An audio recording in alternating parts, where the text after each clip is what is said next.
You're doing it. Be careful on the Okay, Grandad, when I'm not here, you're going to have to play it a little bit, then it'll power up. Am I allowed to play it then?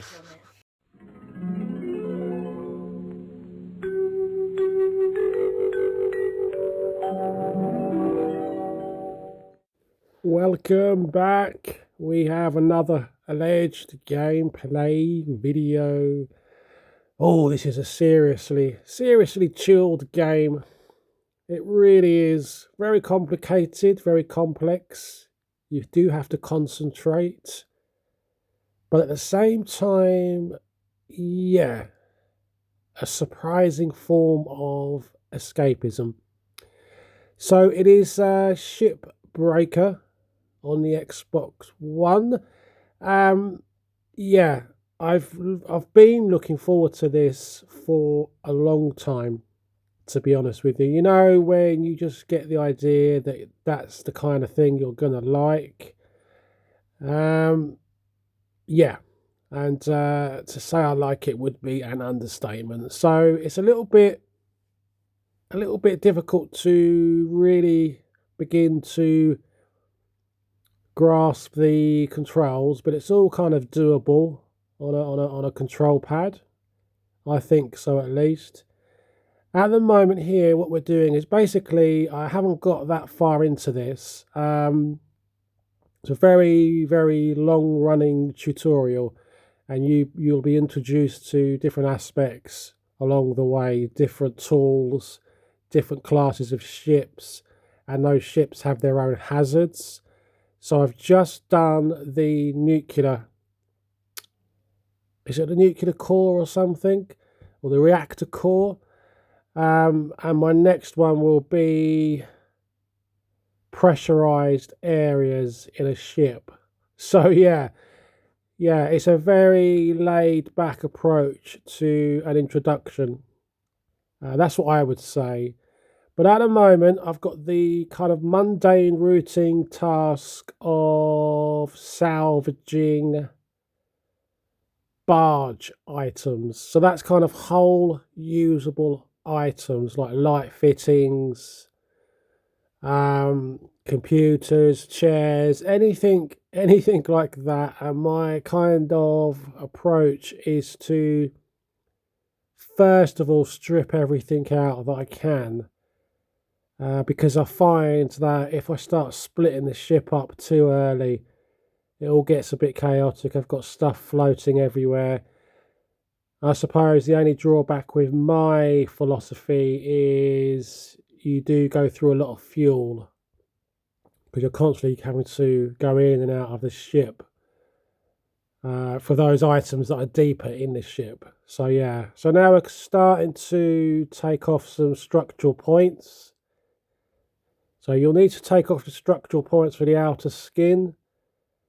You've got various zones that you put your materials in, your recycling if you like. There's various values. It is worth separating the scrap, shall we say, because it will impact on the value and the price you get.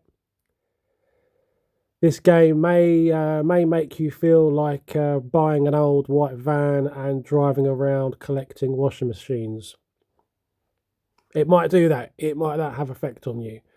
But yeah, so that's the gist of it.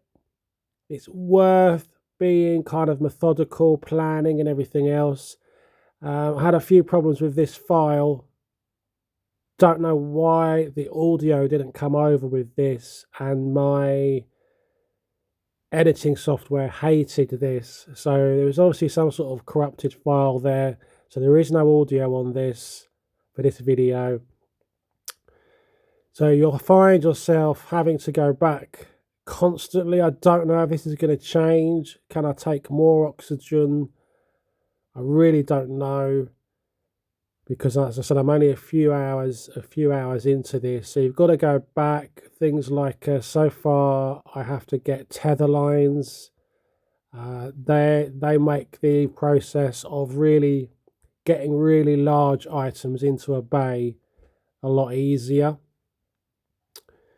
So I find once you've done all the inside, or if you've got any specific task to do, yeah, strip out all your barge items, and then say, you know, start at one end and then the other end, see what you can salvage, and then concentrate on one side of the ship.